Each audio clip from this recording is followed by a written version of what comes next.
Hi hello అస్సలాముఅలైకుం నమస్తే friends, welcome back to my channel. ఈరోజు ఈ వీడియోలో డబల్ కా మీఠా ఎలా చేయాలో చూపిస్తున్నాను. ఫస్ట్ ఒక బౌల్లో 1/2 లీటర్ అంటే ఒక ప్యాకెట్ పాలు తీసుకొని బాగా మరిగించుకోవాలి. ఎందుకంటే నా దగ్గర కోవా అవైలబుల్లో లేదు కాబట్టి. ఫ్రెండ్స్, మీ దగ్గర కోవా ఉంటే అది కూడా వేసుకోండి, లేకుంటే ఇలా పాలతో కోవా వచ్చేంత వరకు మరిగించుకోవాలి. బాగా పాలు చిక్కగా గట్టిగా అయ్యేంత వరకు మరిగించుకోవాలి.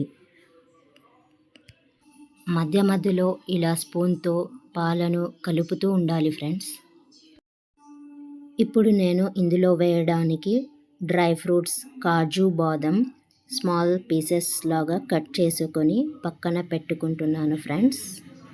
ఇప్పుడు పాకం కోసం నేను ఒక బౌల్ తీసుకొని అందులో 200 గ్రామ్స్ అంటే 1 కప్ షుగర్, 1 కప్ వాటర్ వేసి బాగా మరిగించుకోవాలి. పాకం వచ్చిన తర్వాత 1 టీ స్పూన్ యాలకుల పొడి వేసి బాగా మరిగించుకోవాలి. ఇప్పుడు స్టవ్ ఆఫ్ చేసి కొద్దిసేపు పక్కన పెట్టేస్తున్నాను ఫ్రెండ్స్.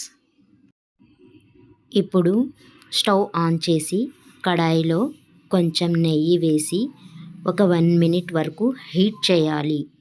ఇప్పుడు ఒక బ్రెడ్ ప్యాకెట్ తీసుకొని ఒక స్లైస్ని ఇలా నెయ్యిలో వేసి బాగా ఫ్రై చేసుకోవాలి. నెయ్యి ఎక్కువగా ఉంటే ఇలా ప్రెస్ చేసుకోవాలి. ఇప్పుడు ఫ్రై చేసుకున్న స్లైసెస్ని పాకంలో వేసుకోవాలి. అన్నీ ఇలాగే ఒకదాని తర్వాత ఒకటి ఫ్రై చేసుకొని పాకంలో వేసుకోవాలి. ఇలా అన్నీ ఫ్రై చేసి పాకంలో వేసుకోవాలి. ఇప్పుడు స్టవ్ పైన కడాయి పెట్టి కొంచెం నెయ్యి వేసి ముందుగా కట్ చేసుకున్న డ్రై ఫ్రూట్స్ని బాగా వేయించుకొని పక్కన పెట్టుకోవాలి. ఇప్పుడు వేయించిన డ్రై ఫ్రూట్స్ని పాకంలో వేసుకోవాలి.